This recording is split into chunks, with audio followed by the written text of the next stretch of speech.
Quería Javerot, querido Javerim, esta semana habremos de leer Parshat Pinchas, de la cuarta aliyá. Esta aliyá nos cuenta que después que la aliyá anterior, las 5 hijas del señor Tzlofhat, que ya no vive, reclaman el derecho de herencia de tierras, aunque son únicamente mujeres, y Moshe no sabe qué contestar, porque en el estado original únicamente los hombres iban a ser dueños de tierra, y el que mujeres sean no lo tenía, digamos, codificado, y Dios le contesta en esta parsha apoyando la herencia de mujeres. Entonces le dice Dios a Moshe, ¿sí?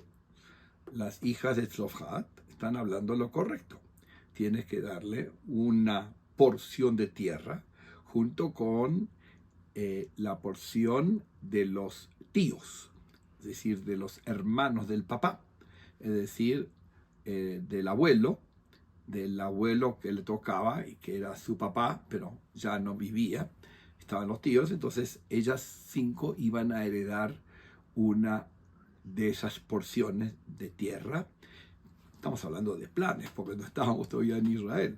Todavía estábamos en el camino para adentro, pero ya ellas querían asegurarse de tener tierra, porque se iba a dividir toda la tierra según tribus, según familias, etc.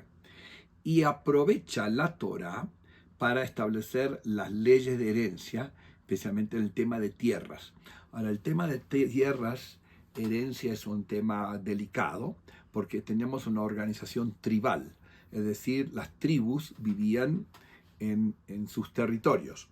Ahora, el heredar o tener que la mujer tenga tierras pudiese crear un problema si ella decide casarse con alguien de otra tribu. Entonces, ¿cómo funciona esa tierra, esa parcela? ¿Va a ser de la tribu del marido o de la tribu original donde estaban esas tierras? Entonces, aprovecha la Torá y da el orden de herencia. El orden de herencia, que lo cumplimos a través de todos los años. Lógicamente, ahora que vivimos en países democráticos, a veces el manejo de las herencias se lo hace según las leyes del país, pero en el esquema de la Torá es que entonces es así. Si la persona que muere tiene hijos, no, ahí no hay problema.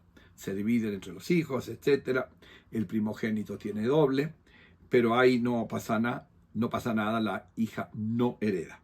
Si no tiene hijos, pasa a las hijas. Es decir, esto nuevamente esencialmente es el tema de tierras. Pasa a las hijas. Si no tiene hija, a hermanos del fallecido. Si no tiene hermanos, entonces a los hermanos del padre, y hasta que llega al familiar más cercano.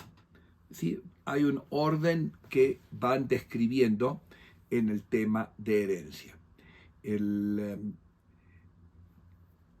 Durante siglos cumplimos eso estrictamente, y vuelvo a decir que el tema más delicado es en el tema de tierras. Pero ese tema de tierras también quedó relegado cuando perdimos las 10 tribus y ya quedaba únicamente Yehudá, Binyamin y Leví. Ya el tema de pasar tierra de una tribu a la otra desapareció, porque nos volvimos todos de la tribu de Yehudá, menos los levitas, y los levitas no tienen tierra. Así que quedó todo en manos de Yehudá, de las familias de Yehudá. Pero en teoría, esta es la parsha feminista, porque para esa época que la mujer pudiera heredar y ser dueña de tierras era totalmente inconcebible.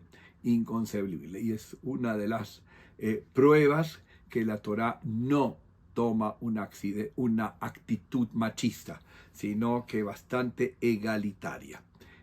Las hijas de Tzlofhat fueron las promotoras de ese feminismo de la Torá. Interesante que la Torá cuenta cuál fue la razón de la enunciación de estas leyes. Podía haber simplemente Moshe haber escrito, bueno, estas leyes de la herencia. No, cuentan el cuento de dónde proviene y cuentan de que Moshe no se animó a contestar al principio, que necesitó la autoridad divina para hacerlo. Me parece un punto muy, muy loable de la Torá de contar el origen de la ley y no simplemente la ley. Deseándoles a todos Shabbat Shalom Umevorah.